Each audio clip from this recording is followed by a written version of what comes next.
The Last Train Home. Chapter 1. The Station at Dusk. The platform was empty, save for the faint hum of a flickering street lamp and the distant clatter of a loose tin can rolling in the wind. Clara stood at the edge of the platform, her boots scuffing against the cracked concrete, her breath visible in the chilly autumn air. The station clock, its face yellowed with age, ticked toward 7:43 p.m.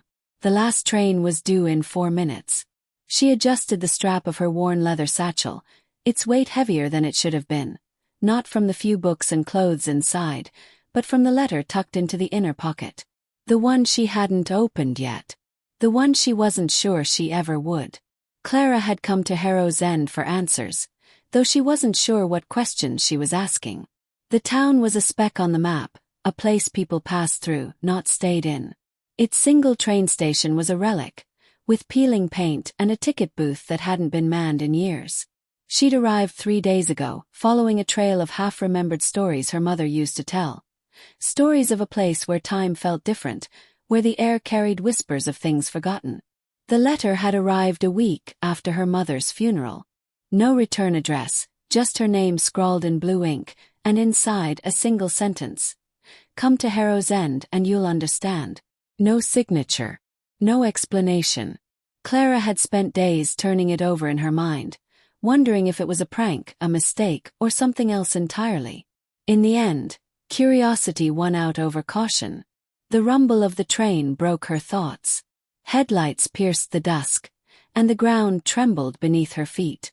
The train was old, its cars painted in faded green, windows fogged with grime. As it slowed to a stop, the doors hissed open, revealing a dimly lit interior. No one else got off. No one else was waiting to board. Clara hesitated, her fingers brushing the letter in her pocket. She could stay in Harrow's End, keep searching the town's empty streets and silent woods for whatever it was her mother had wanted her to find. Or she could take the train and leave it all behind. Back to her small apartment, her predictable job, her life that felt like it belonged to someone else. "Last call," a voice called from inside the train. It was the conductor, a man with a face like weathered leather, his eyes sharp despite the lines etched around them. "You coming, miss?" Clara glanced back at the station, at the town beyond, shrouded in twilight. The air felt heavy, like it was waiting for her to decide. She took a step toward the train, then stopped. The letter seemed to burn against her fingertips.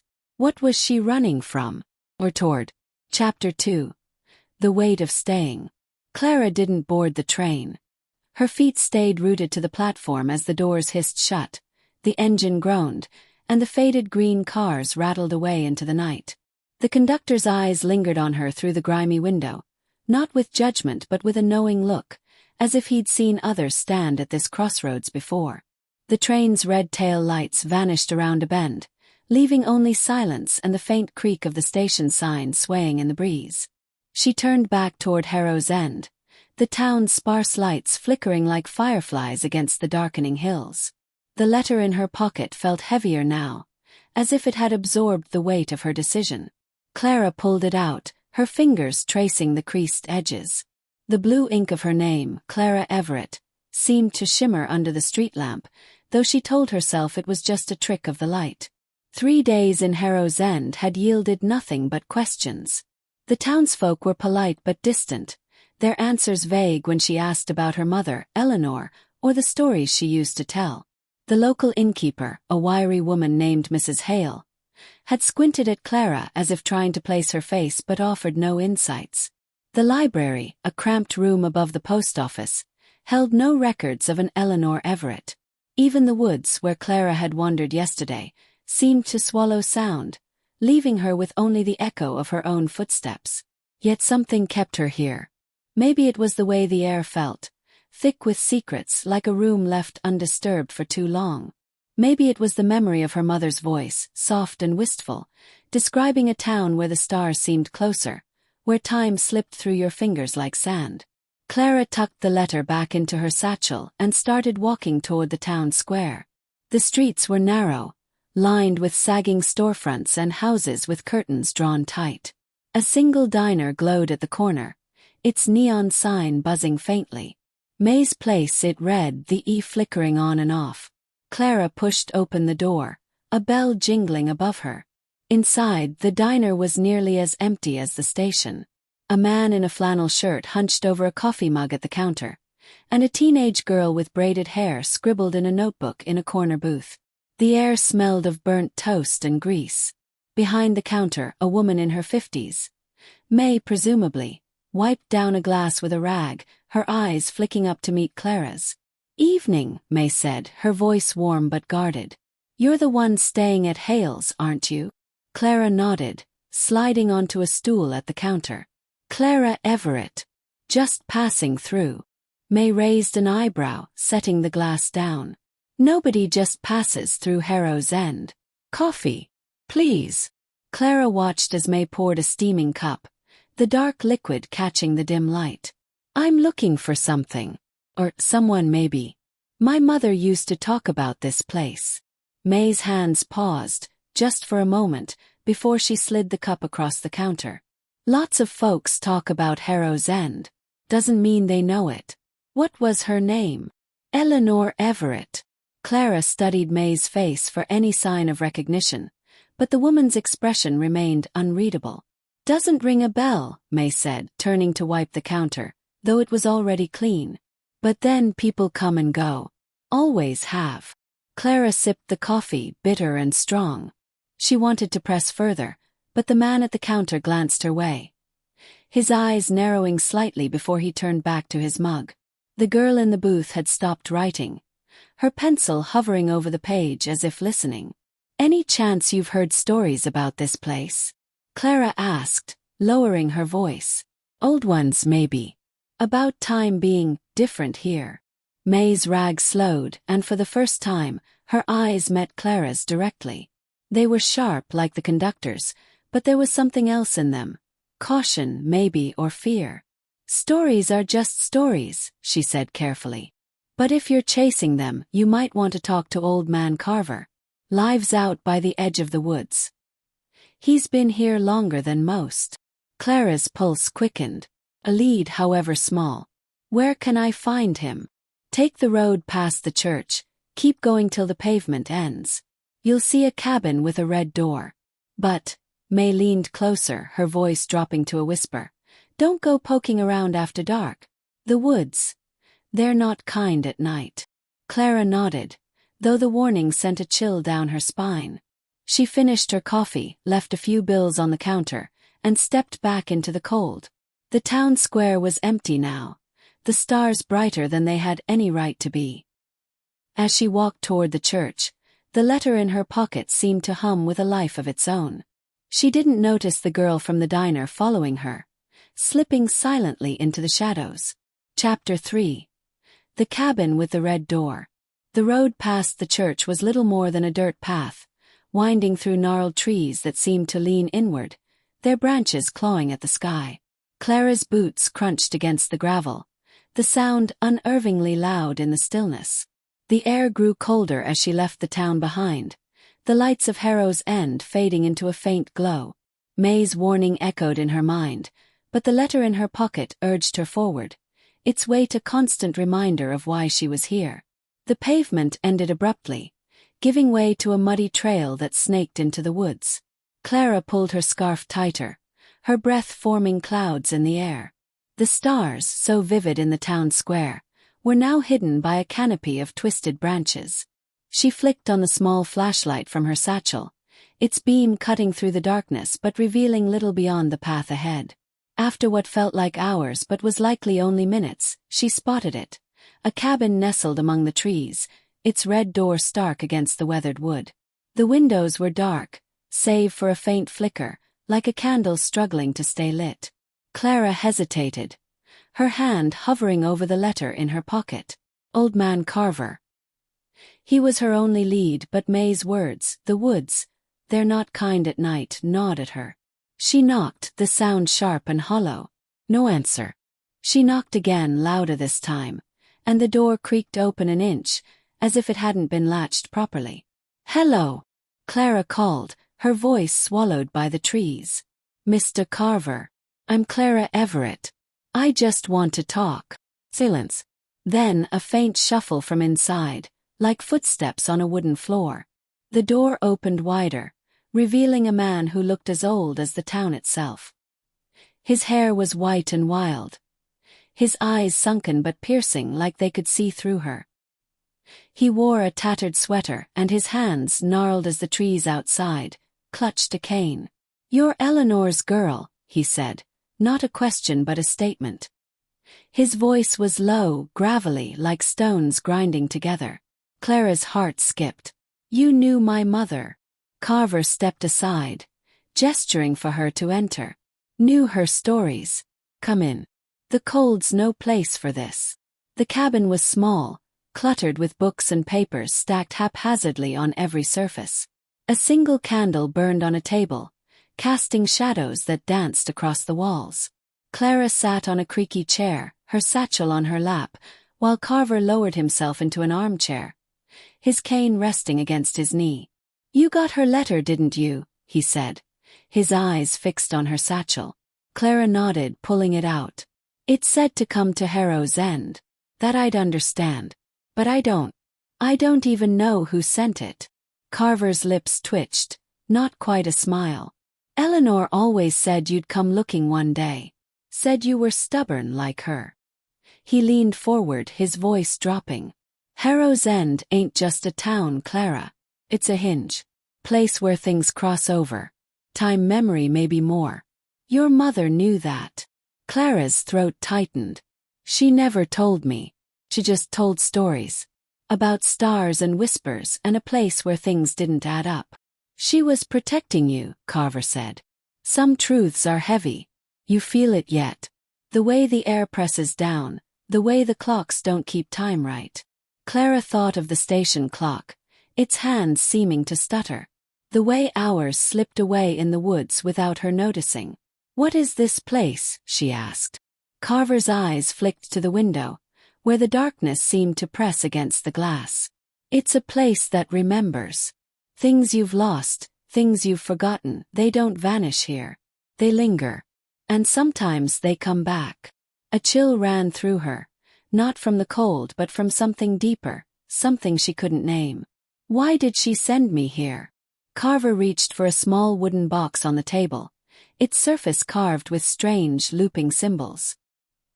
He opened it, revealing a silver key, small and unremarkable except for the faint glow it seemed to emit. "She left this," he said, sliding it toward her.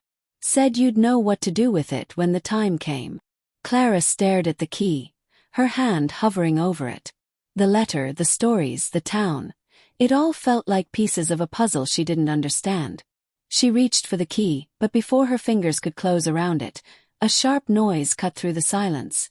A twig snapping outside, too deliberate to be the wind. Carver's eyes darted to the window.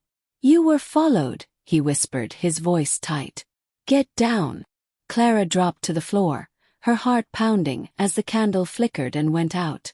Chapter 4: Shadows in the Woods. The cabin plunged into darkness, the air thick with the scent of wax and old paper. Clara's breath caught in her throat as she crouched beside the table, her fingers brushing the cold floorboards.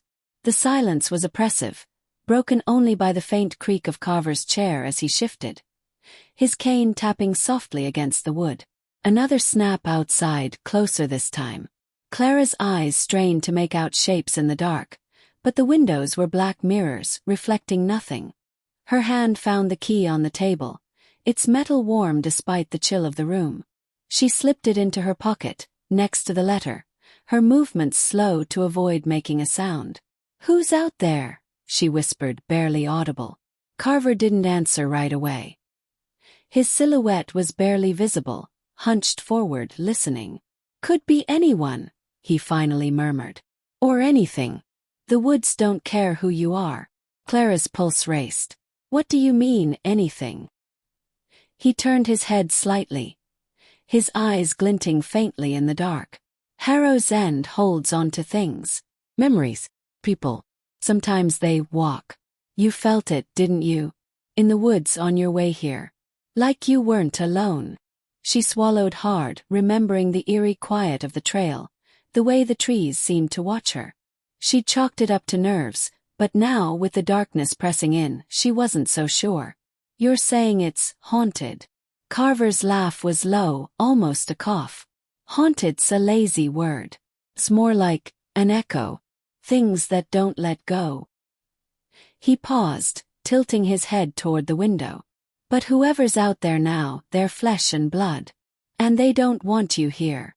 Clara's mind flashed to the diner. The man at the counter, the girl with the notebook. Had it been the girl, slipping into the shadows behind her? Or someone else, watching from the moment she stepped off the train? She gripped the edge of the table, her knuckles white. What do they want? Carver didn't answer. Instead, he rose slowly, his cane steadying him as he moved toward the door. Stay here, he said, his voice firm. Don't make a sound. Before she could protest, he slipped outside, the red door closing with a soft click. The silence that followed was deafening. Clara's eyes darted around the room, searching for something, anything to use as a weapon. Her flashlight was still in her satchel, but turning it on felt like painting a target on herself. She settled for a heavy book from the table, its leather cover worn smooth, and clutched it to her chest. Minutes dragged on, each one stretching into eternity. No more snaps outside, no footsteps, no voices. Just the wind, low and mournful, weaving through the trees. Clara's legs ached from crouching, but she didn't dare move. What was Carver doing? Had he seen something, or was he just trying to scare her off? Then a sound, a faint knock at the door, deliberate and slow. Clara froze. Came again, 3 sharp raps. Her heart pounded so loudly she was sure it would give her away. Carver wouldn't knock, not at his own door. She edged toward the window, peering through a crack in the curtains. The trail outside was empty, the trees swaying gently, but the darkness felt alive, pulsing with intent. Clara! A voice called, soft but clear. A girl's voice, familiar. It's okay. It's just me. Clara's breath hitched. The girl from the diner, the one with the braids, the notebook. How did she know Clara's name? And why was she here, in the middle of the woods at night? Clara tightened her grip on the book, her mind racing. Friend or foe? She couldn't tell, but the key in her pocket seemed to hum, urging her to act. She crept to the door, her hand hovering over the knob. Who are you? She called, her voice steadier than she felt. A pause, then the girl's voice again, closer now. My name's Lila. I know about your mother. Please open the door. I can help. Clara's hand trembled. The key, the letter, Carver's words. It all swirled in her mind, a storm of questions with no answers. She didn't know who to trust, but she couldn't stay crouched in the dark forever. Slowly, she turned the knob, the red door creaking open to reveal the girl standing alone on the porch, her notebook clutched tightly in her hands. Behind her, the woods were still, but Clara couldn't shake the feeling that something, or someone, was watching. Chapter 5. The Girl with the Notebook. Clara stood in the doorway, the cold night air seeping into the cabin. Lila's face was pale under the faint moonlight, her braids fraying at the ends, her eyes wide but not with fear, something closer to urgency. The notebook in her hands was worn, its edges curled, pages bulging as if stuffed with secrets. Clara kept the heavy book raised. Not quite a weapon but a warning. How do you know my name? Clara asked, her voice low. And what do you know about my mother? Lila glanced over her shoulder, her gaze darting into the dark woods. Can I come in? It's not safe out here. Clara hesitated, her fingers tightening on the book. Lila's presence felt like a puzzle piece that didn't fit. Too young to be tangled in whatever mystery surrounded Harrow's End, yet too deliberate in her actions to be innocent. But the key in her pocket pulsed faintly like a heartbeat, and she stepped aside, letting Lila slip into the cabin. Lila moved quickly, shutting the door behind her and leaning against it, as if to keep the night at bay. Where's Carver? She asked, her eyes scanning the dim room. He went outside, Clara said, lowering the book but keeping it close. He heard something. Said I was followed. Lila's expression tightened. You were. That's why I'm here. She set her notebook on the table, next to the wooden box with the strange symbols. I saw you leave the diner. I had to make sure you were okay. Clara's eyes narrowed. Why? You don't know me. Lila's fingers fidgeted with the edge of her notebook, her voice dropping to a whisper. I knew your mother. Not well but enough. She came to Harrow's End years ago before I was born. My grandma used to talk about her. Said she was looking for something just like you. Clara's chest tightened. What was she looking for? Lila shook her head. Grandma never said. Only that Eleanor left something behind. Something important. And that she'd come back for it one day. Or someone would. Her eyes flicked to Clara's satchel, where the letter and key were hidden. You have it, don't you? Whatever she left. Clara's hand instinctively moved to her pocket, but she didn't answer. How do I know you're telling the truth? Lila opened her notebook, revealing pages filled with sketches, trees with twisting branches, symbols like the ones on Carver's box, and startlingly, a drawing of a woman who looked eerily like Clara's mother, her face framed by dark hair, her eyes distant. This is what Grandma told me, Lila said, pointing to the sketch. She drew it years ago. Said Eleanor was tied to this place, to its strangeness. Clara stared at the drawing, her throat dry. The resemblance was uncanny, down to the faint scar above her mother's left eyebrow. What strangeness? Before Lila could answer, the door creaked open and Carver stepped inside, his cane tapping sharply against the floor. His face was grim, his eyes darting between Clara and Lila. You, he said, pointing at Lila. What are you doing here, girl? Lila didn't flinch, but her voice was steady. Helping her. Like you should be. Carver's jaw tightened, and he limped to his chair, sinking into it with a groan. You're too young to be meddling in this, Lila. Your grandma learned that the hard way. Clara's patience snapped. Enough riddles. Both of you. What's going on? What's the key for? And why does this town feel like it's alive? Carver and Lila exchanged a glance, a silent conversation Clara couldn't read. Finally Carver spoke, his voice heavy. The key opens something your mother hid. A door maybe, or a box. She never told me what. Only that it was tied to Harrow's End, to the hinge. To the place where time breaks. Time breaks. Clara echoed, her mind reeling. Lila leaned forward, her voice urgent. This town, it's not on any map, not really. So a crack. Things slip through. Memories, moments, people. Your mother found it years ago. She tried to close it to keep something from getting out. But she couldn't. That's why she left the key. For you. Clara's fingers closed around the key in her pocket, its warmth spreading through her hand. What was she keeping out? Carver's eyes darkened. Something that doesn't belong here. Something that's been waiting. A sudden gust rattled the windows, and the air in the cabin grew heavy, like a storm about to break. Lila's notebook fell open to a page with a single symbol, a circle with a jagged line through it, like a broken clock. Clara's breath caught. She'd seen that symbol before, in her mother's old jewelry box, etched faintly on the lid. Before she could speak, a low hum filled the room, not from outside but from within, her pocket. The key was vibrating, its glow seeping through the fabric. Lila's eyes widened, and Carver's hand tightened on his cane. It's starting, he whispered. You've got to choose, Clara. Stay and face it or run. Clara's heart pounded. The letter, the key, the symbol, it was all connected, and she was standing at the edge of something she didn't understand. But as she looked at Lila's determined face and Carver's weary one, she knew one thing. Running wasn't an option anymore. Chapter 6. The weight of knowing.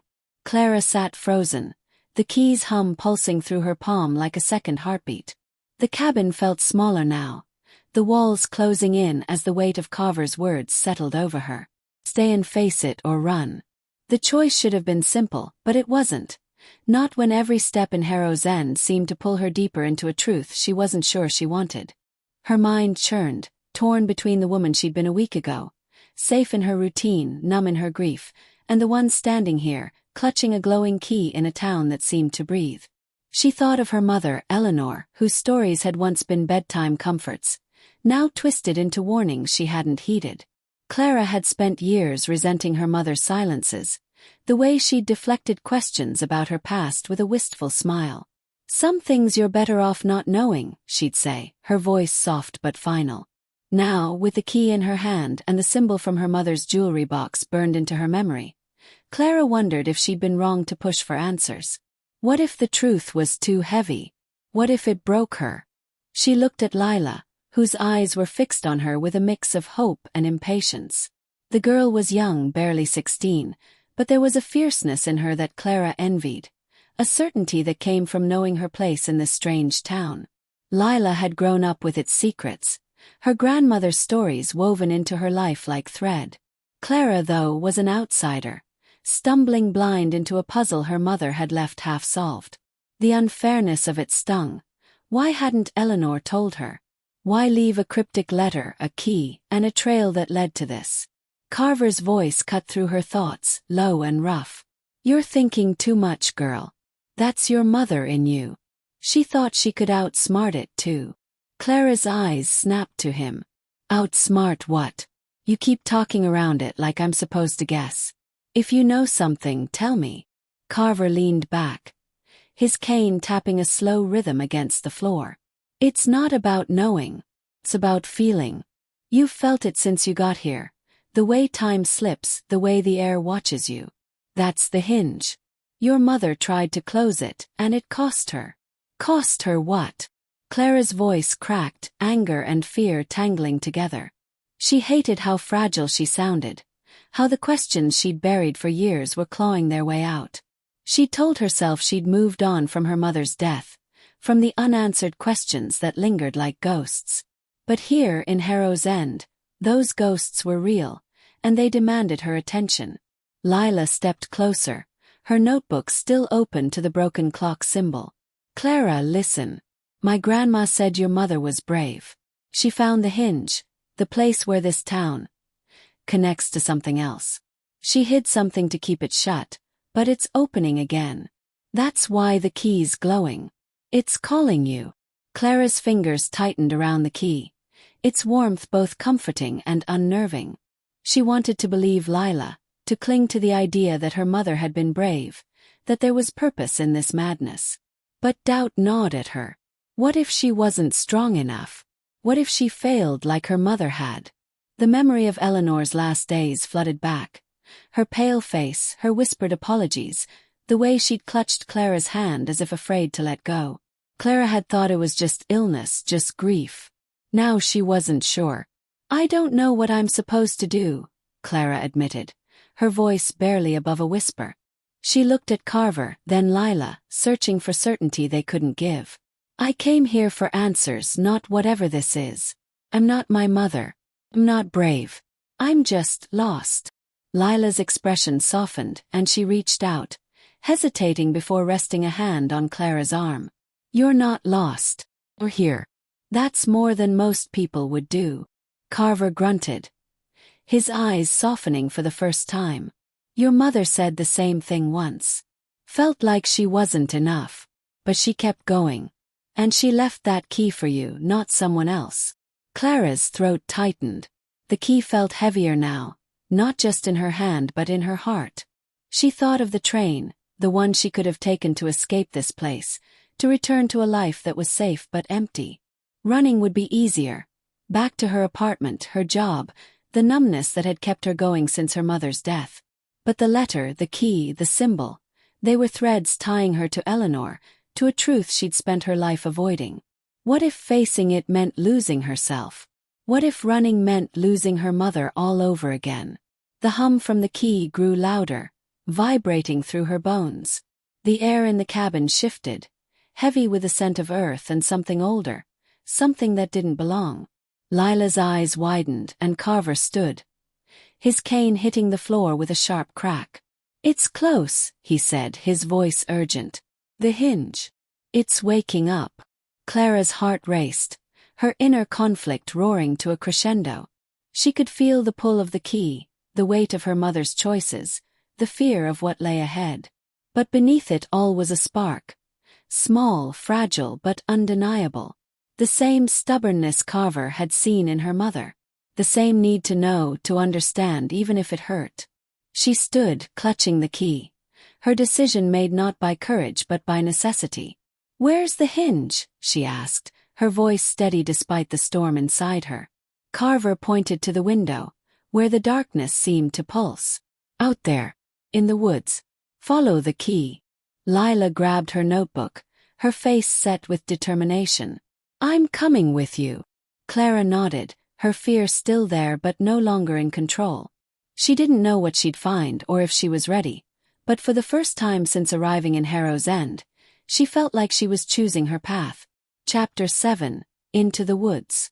Clara stepped out of the cabin, the red door creaking shut behind her. The woods loomed, their twisted branches like skeletal fingers against the starless sky. The key in her pocket thrummed, its glow casting faint shadows on the ground, guiding her forward like a beacon. Lila followed close behind, her notebook tucked under her arm, her footsteps light but resolute. Carver stayed at the door, his silhouette framed by the dim light of the rekindled candle.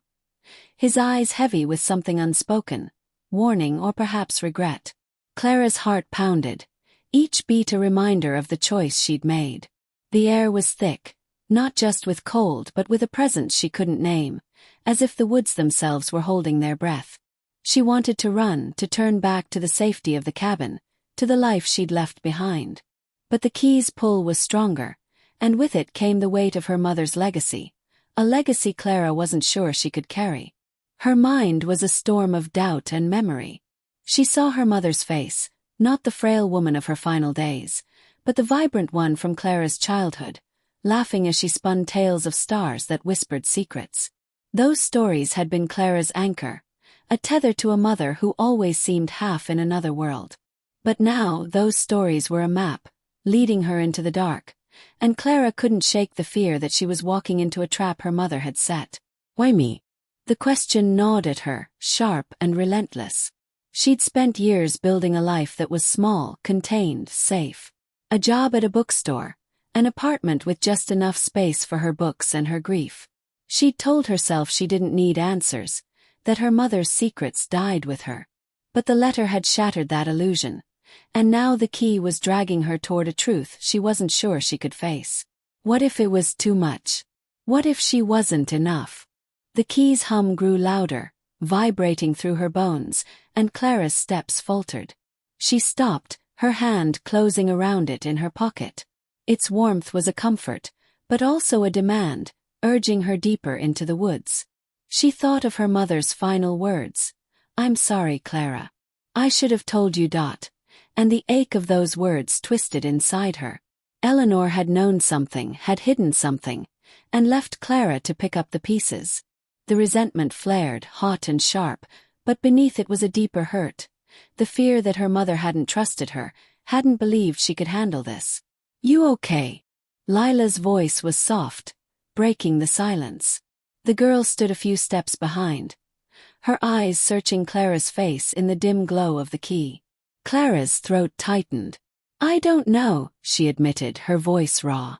"I don't know if I can do this. Whatever my mother started, it was her fight, not mine." Lila's expression softened, but her voice was firm. "It's yours now. You're holding the key. You chose to stay." Clara's laugh was bitter, barely a sound. "Chose? I didn't choose this. She did. She left me here with no answers, no warning. Just a letter and a key and a town that feels like it's waiting to swallow me whole." Lila stepped closer, her notebook clutched tightly. "Maybe she didn't tell you because she wanted you to find your own way. My grandma used to say Eleanor was like a river, always moving, always carrying something with her. Maybe she left you the key because she knew you'd be strong enough to use it." Clara wanted to believe that, but the doubt was a weight she couldn't shake. She saw her mother's face in her mind, not the storyteller but the woman who'd grown quiet in her final years, her eyes distant as if she'd seen too much. Clara had always thought it was illness, or grief, or the slow fade of age. Now she wondered if it was Harrow's end, if this place had taken something from Eleanor that Clara was now meant to reclaim, or destroy. The path narrowed, the trees closing in, their branches brushing her shoulders like whispers. The key's glow brightened, illuminating a clearing ahead where the air shimmered, like heat rising from pavement. Clara's breath caught. This was it, the hinge, the crack in the world Carver had spoken of. She could feel it, a pressure that made her skin prickle, a hum that matched the key's rhythm. Lila grabbed her arm, her grip tight. "Clara, you see it, don't you?" Clara nodded, unable to speak. The clearing felt alive, the air thick with echoes of moments she couldn't place. Laughter, footsteps, her mother's voice. She wanted to run, to bury the key and the letter and pretend she'd never come here. But she also wanted to know, needed to know, what her mother had hidden, what she'd fought for, what she'd left for Clara to finish. Her inner conflict surged, a tidal wave of fear and resolve. She wasn't her mother, wasn't brave or certain or strong. But she was here, holding the key, standing where Eleanor had stood. For the first time, Clara felt the shape of her mother's courage. Not as a story but as a choice. Choice Clara could make too. She took a step toward the clearing, the key burning in her hand, her heart a battleground of doubt and determination. Chapter 8. The Hinge of Time. The clearing pulsed with an unnatural light, the air warping like a mirage, pulling at Clara's senses. The key in her hand burned hotter, its glow illuminating the ground where roots twisted into patterns that mirrored the symbol from Lila's notebook, the broken clock etched into the earth as if by an invisible hand. Clara stood at the edge, her feet rooted, her mind a whirlwind of conflicting emotions that threatened to tear her apart. This was the hinge, the crack in reality her mother had tried to seal. Clara could feel it now, not just as a place but as a force, tugging at the threads of her memories, unraveling them like loose yarn. Flashes came unbidden, her mother's laughter in a sunlit kitchen, the scent of fresh-baked bread. Then darker, Eleanor's shadowed eyes in the dead of night, whispering stories that now felt like confessions. Clara's chest ached with the duality, the love she'd always felt for her mother warring with the betrayal of secrets kept too long. "Why didn't you tell me?" The question echoed in her mind, louder than the key's hum. Clara had idolized Eleanor as a child, seeing her as a storyteller, a dreamer. But as she grew older, the silences had grown too, creating a chasm between them. Clara had filled it with her own life, her own small world, convincing herself she didn't need the past. Yet here she was, drawn into it like a moth to flame, and the fear of burning was overwhelming. She glanced at Lila, who stood beside her, eyes wide with a mix of awe and determination. The girl's presence was a reminder that Clara wasn't entirely alone, but it also amplified her isolation. Lila belonged here, tied to Harrow's end through generations. Clara was an intruder, a reluctant heir to a burden she hadn't asked for. What right did she have to meddle with forces she didn't understand? What if her interference made things worse, unleashing whatever her mother had fought to contain? The hinge shimmered, and Clara felt a pull, as if it were reaching into her soul, stirring doubts she'd long suppressed. Memories surfaced, painful and raw. The arguments with Eleanor about her absent father, the way her mother had changed the subject with a story instead of truth. The funeral where Clara had stood alone, wondering if she'd ever known her mother at all. The resentment boiled up, hot and accusing. "You left me this mess. You knew and you left me blind." But intertwined with the anger was grief, a deep well of loss that threatened to drown her. Clara missed her mother, the real her, not the enigma. The stories had been a bridge, but now they felt like a cage, trapping Clara in a narrative she couldn't escape. She wanted to honor Eleanor's memory, to prove she was worthy of the key, but the fear of failure paralyzed her. What if she couldn't close the hinge? What if she opened it wider, letting in the something that waited? The key vibrated violently, and the air in the clearing thickened, whispers rising like wind through leaves, fragments of voices, echoes of moments lost. Clara heard her mother's voice among them, faint but clear. "Come to Harrow's end, and you'll understand." The words from the letter, but now they felt like a plea, a final gift or a curse. Clara's hands trembled as she pulled the key from her pocket, its silver surface gleaming with an inner light. Lila's voice cut through the haze. "Clara, it's now or never. The hinge is opening." Clara's inner turmoil reached a fever pitch, doubt clashing with a burgeoning resolve. She wasn't ready, she'd never be ready, but perhaps that was the point. Her mother hadn't been ready either. She'd chosen to act anyway. Clara stepped into the clearing, the ground shifting under her feet like sand. The whispers grew louder, the air pressing against her, testing her. In that moment, Clara confronted the core of her conflict, the fear of becoming like her mother, secretive and burdened, versus the terror of letting go, of never knowing. She raised the key, its light piercing the shimmer, and for the first time, the doubt began to crack, revealing a fragile strength beneath. Chapter 9: The Mirror of Memory. Clara stood in the heart of the clearing, the key raised, its light cutting through the shimmering air like a blade. The hinge pulsed, a living wound in the fabric of reality, and the whispers grew louder, weaving a tapestry of voices that seemed to pull at her very being.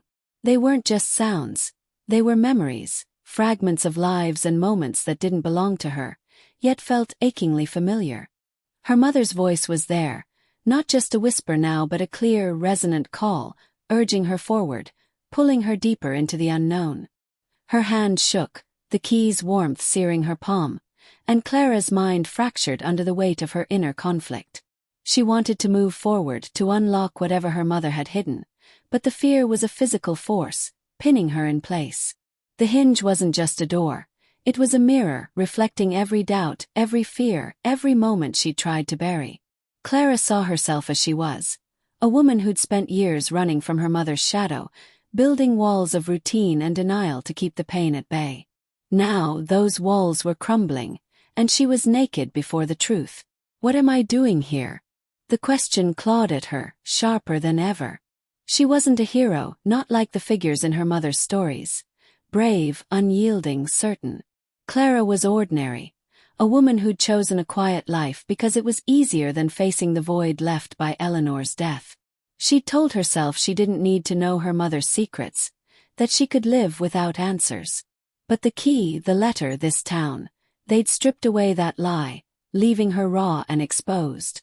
She couldn't go back to that safe, small life, but stepping forward felt like stepping off a cliff.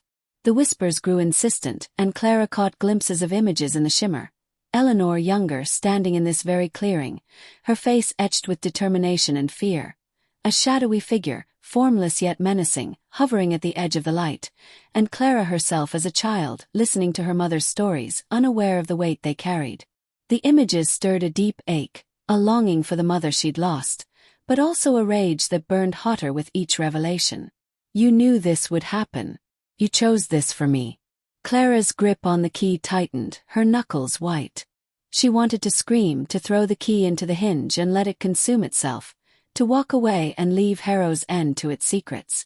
But the thought of abandoning her mother's legacy, of never knowing why Eleanor had chosen this path, why she'd left Clara this burden, was unbearable.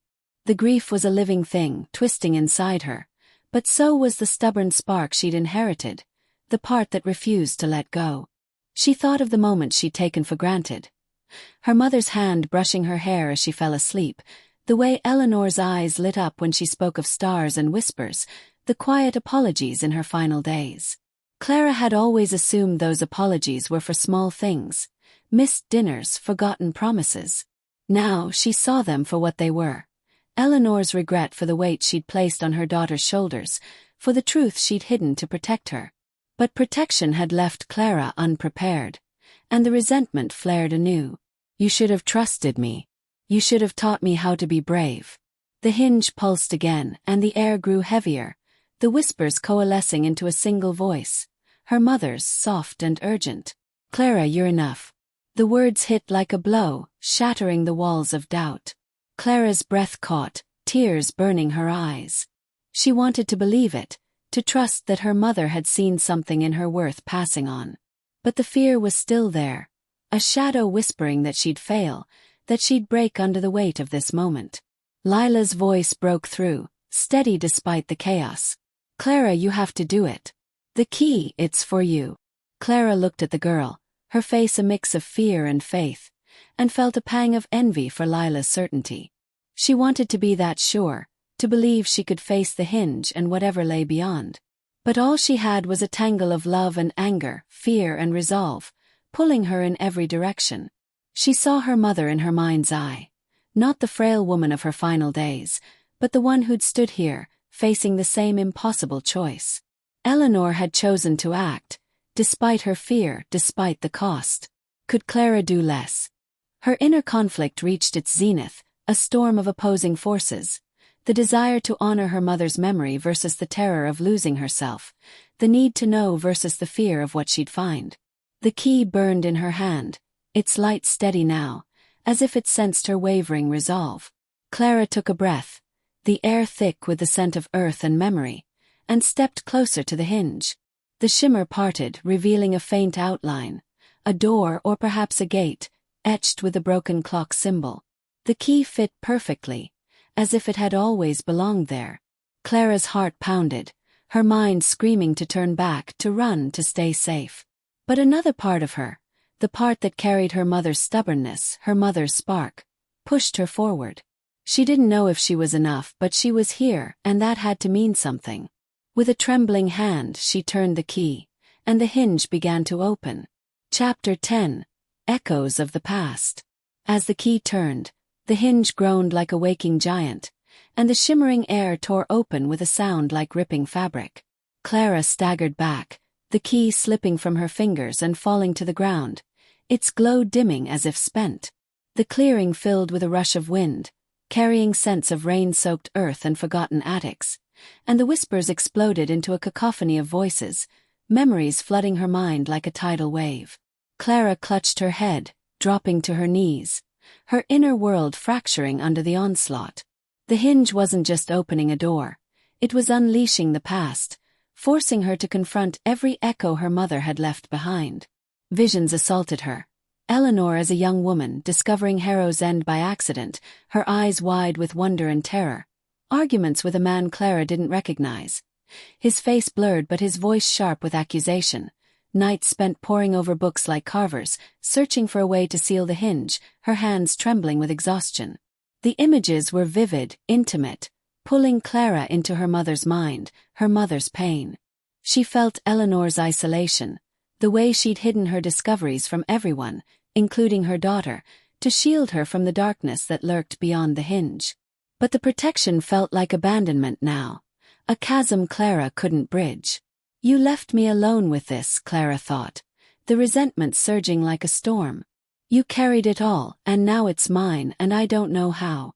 Yet amidst the anger was a profound empathy, a glimpse into Eleanor's own conflict, the fear of failing as a mother, the guilt of bringing Clara into a world tainted by secrets.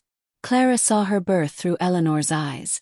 A moment of pure joy shadowed by the knowledge of Harrow's End, the hinges pull like a constant whisper. Eleanor had tried to escape, to build a normal life, but the town had called her back, and she'd returned to seal it, leaving the key as a failsafe, a desperate hope that Clara would be stronger. Clara's tears fell freely, her body shaking as the visions intensified. She saw her own childhood reflected back, moments she remembered but now tinted with new meaning, the stories that had lulled her to sleep, woven with warnings she'd never understood. The times Eleanor had stared into the distance, as if listening to voices only she could hear.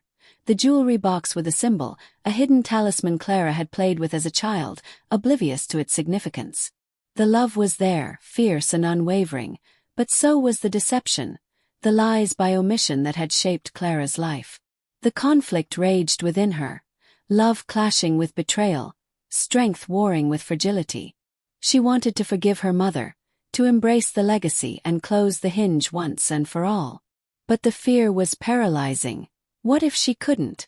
What if the something waiting beyond was too powerful, a force that had broken Eleanor and would break her too? Clara felt small, insignificant, a pawn in a game she hadn't chosen to play. The ordinary life she'd clung to seemed like a distant dream, shattered by this revelation, and the grief for that loss mingled with the grief for her mother. Lila's hand on her shoulder grounded her, the girl's voice distant but insistent. Clara, you have to fight it. Close the hinge. Clara looked up, the visions swirling around her like fog. The hinge gaped wider, shadows coiling at its edges, reaching for her. The part of her that resented Eleanor screamed to let it consume everything, to punish the town and the secrets that had stolen her mother. But the spark, the stubborn, loving core, refused. She wasn't just Eleanor's daughter. She was her own person, forged in the fire of loss and doubt. Perhaps that was the strength her mother had seen, the reason for the key. With a cry that echoed through the clearing, Clara lunged for the key, her fingers closing around it. The visions faltered, the whispers quieting as she pushed back against the flood. Her inner conflict wasn't resolved, it never would be fully, but in that moment it fueled her, turning doubt into determination, grief into power. She jammed the key back into the lock, twisting it with all her might, willing the hinge to seal. The air shuddered, the shadows retreating, and Clara felt a shift, a mending. But as the hinge began to close, one final vision pierced her. Eleanor, smiling through tears, whispering, "You understand now." Clara collapsed, the key cool in her hand, her mind a whirlwind of unresolved emotions, but for the first time, a glimmer of peace piercing the storm. Chapter 11. The Weight of Understanding. Clara lay on the cold earth, the key a lifeless weight in her hand, its glow extinguished. The clearing was still now, the air no longer shimmering, the whispers silenced. The hinge had closed, its edges sealed like a scar, but the echoes of what she'd seen lingered, heavy as the autumn mist that curled around the trees. Lila knelt beside her, her face pale, her notebook discarded on the ground. "Clara, you did it," she whispered, her voice trembling with relief. But Clara didn't feel victorious. Her body ached, her mind raw from the flood of visions, her heart a battleground where love, anger, and grief still clashed. She'd closed the hinge, but the act hadn't resolved the storm within her. It had only shifted it, leaving her to grapple with a new weight, understanding. She understood now, not just the hinge or her mother's mission, but the depth of Eleanor's choices, the sacrifices that had shaped Clara's life without her ever knowing. She pushed herself to her knees, the key clutched tightly, its cool metal grounding her against the chaos in her mind. The visions had shown her Eleanor's truth, her courage, her fear, her desperate need to protect Clara from a darkness she couldn't fully defeat. But that truth was a double-edged sword. Clara felt closer to her mother than ever, as if the hinge had bridged the chasm between them, but the closeness brought fresh pain. "You understood, but you didn't share it with me," she thought, the resentment flaring again, sharp and biting. "You left me to carry this alone." Her inner conflict twisted, a knot of emotions she couldn't untangle. She wanted to honor Eleanor, to hold on to the love that had shone through the visions, the moments of joy, the fierce protectiveness that had driven her mother to face the hinge. But the betrayal lingered, a shadow that refused to fade. Eleanor had chosen to shield Clara, to keep her in the dark, and that choice had left her unprepared, vulnerable, forced to confront a legacy she barely understood. The anger was a fire, burning alongside the grief that threatened to drown her. Clara's gaze drifted to the sealed hinge, the broken clock symbol now faint, etched into the earth like a memory. She wondered what her mother had faced when she stood here, what she'd seen beyond the hinge that had driven her to such lengths. The visions had shown Clara pieces of Eleanor's life, but not the whole, not the moment she'd decided to leave the key, to entrust Clara with a task she hadn't been prepared for. That gap, that unknown, was a wound Clara couldn't close, no matter how tightly she held the key. "I'm not you," she whispered, her voice barely audible, directed at the empty air, at the ghost of her mother. "I'm not brave like you were." The words felt like a confession, a release of the pressure that had built since she'd arrived in Harrow's End. She'd closed the hinge, but it didn't feel like triumph. It felt like survival, a desperate act driven by necessity, not courage. The doubt crept back, whispering that she'd only succeeded by chance, that she wasn't enough, that Eleanor's faith in her had been misplaced. Lila's hand rested on her shoulder again, steady and warm. "You're wrong," the girl said softly. "You did what she couldn't. You closed it." Clara shook her head, tears stinging her eyes. I didn't want this. I didn't ask for it. The words spilled out raw and jagged. All I wanted was her, my mom, not this. Not keys and hinges and secrets that break everything. Her voice cracked, the grief pouring out, mingling with the anger that still simmered.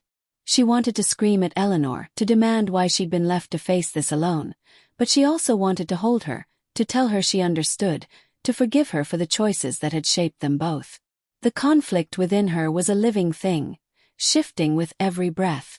She saw herself in the visions, playing with the jewelry box as a child, oblivious to its significance, listening to Eleanor's stories, unaware they were warnings, standing at the funeral, alone with her grief, not knowing it was only the beginning. Each memory was a thread, tying her to her mother, to Harrow's End, to the hinge. But those threads were tangled, pulling her in opposite directions, toward love, toward resentment, toward strength, toward fragility. Clara stood slowly, her legs unsteady, the key still in her hand. The clearing felt different now, quieter, as if the town itself had exhaled. But the weight of understanding pressed against her chest, a burden she couldn't set down. She'd closed the hinge, but what did that mean? Had she honored her mother's legacy, or merely survived it? The doubt gnawed at her, but so did a new sensation, a fragile sense of agency, a realization that she'd made a choice, even if it was born of fear and necessity. She turned to Lila, whose eyes were wide with a mix of awe and concern. "What happens now?" Clara asked, her voice hoarse. "Is it over?" Lila hesitated, glancing at the sealed hinge. "I don't know. Grandma said the hinge never stays closed forever. But you did something. You stopped it for now." "For now." The words echoed in Clara's mind, amplifying her uncertainty. She'd faced the hinge, but the cost was still unclear. The visions had given her answers, but also new questions. About her mother, about herself, about what lay beyond the hinge that Eleanor had feared so deeply. Clara felt the pull of her old life, the bookstore, the quiet apartment, but it was distant now, like a dream she could no longer grasp. Harrow's End had changed her, and the key in her hand was a reminder that she couldn't go back, not fully. Her inner journey wasn't over. It might never be. The love and anger, the grief and resolve were part of her now, woven into her being like the roots beneath the clearing. She thought of Eleanor's final vision, the smile through tears, the words "you understand now." Clara did understand, but not in the way she'd hoped. Understanding wasn't peace. It was a weight, a responsibility, a mirror reflecting both her mother's strength and her own fragility. As she took a step away from the hinge, the key cool against her palm, Clara felt a shift within her. Not resolution but acceptance. She was Eleanor's daughter, but also herself, and that duality was both her burden and her strength. The path back to town loomed ahead, and with it, the question of what came next. But for now, she walked, carrying the weight of understanding, her heart a fragile balance of love and loss. Chapter 12. A path forward. The walk back to Carver's cabin was silent, the woods no longer whispering but holding a quiet reverence, as if acknowledging what Clara had done. Lila walked beside her, occasionally glancing at Clara with concern, but she didn't press for words. Clara was grateful. Her mind was still a tempest, the visions fresh, the emotions raw. She clutched the key in her pocket, its coolness a reminder that the hinge was sealed, for now. Carver was waiting on the porch, his cane tapping rhythmically against the wood. His eyes, sharp as ever, softened when he saw them. "You did it," he said, not a question but a statement, as if he'd felt the shift in the air. Clara nodded, too exhausted to speak. She handed him the key, but he shook his head. "That's yours now. Eleanor wanted it that way." The words stirred the conflict within her again, the pull between honoring her mother and resenting the burden. But as she looked at the key, she felt a subtle change. The visions had shown her Eleanor's full humanity, not just the storyteller or the protector, but a woman who had struggled, doubted, and chosen anyway. Clara realized her own doubts weren't weaknesses. They were part of what made her strong, a bridge between her mother's legacy and her own path. "I'm leaving," she said finally, the words surprising even her. Tomorrow, on the first train. Lila's eyes widened, but Carver nodded, as if he'd expected it. The hinge is closed, but it'll need watching. You don't have to stay for that. Clara met his gaze. Neither do you. Or Lila. This town, it takes too much. For the first time, Carver smiled faintly. Maybe. But some of us are tied here. You're not. Go live the life your mother wanted for you. One without shadows. That night, Clara slept fitfully in the cabin, dreams woven with visions of her mother. When morning came, she packed her satchel, the letter and key tucked safely inside. Lila walked her to the station, the town awakening around them, its streets less oppressive in the daylight. At the platform, Clara turned to Lila. Thank you. For everything. Lila hugged her tightly. You'll come back. Clara hesitated, then shook her head. No. But I'll remember. The train arrived, its rumble a familiar echo. Clara boarded, finding a seat by the window. As it pulled away, she watched Harrow's End fade, the weight in her chest lifting slightly. She wasn't free of the conflict, the love and resentment would always be there, but she had chosen her path, one that honored her mother by living fully, unburdened by secrets. Epilogue, Whispers of Home. Months later, Clara sat in her apartment, the key on a chain around her neck, a quiet reminder. The visions had faded, but the understanding remained, a quiet strength that guided her days. She'd returned to her bookstore job, but now she shared stories. Not just from books, but from her own life, tales of a town where time whispered secrets, of a mother's love that bridged worlds. Sometimes at night she heard faint echoes, but they no longer frightened her. She'd faced the hinge, closed it, and in doing so, closed the chasm within herself. Harrow's End was behind her, but its lessons were woven into her soul, a balance of loss and discovery, doubt and resolve. And in that balance, Clara found peace, understanding that she was indeed enough.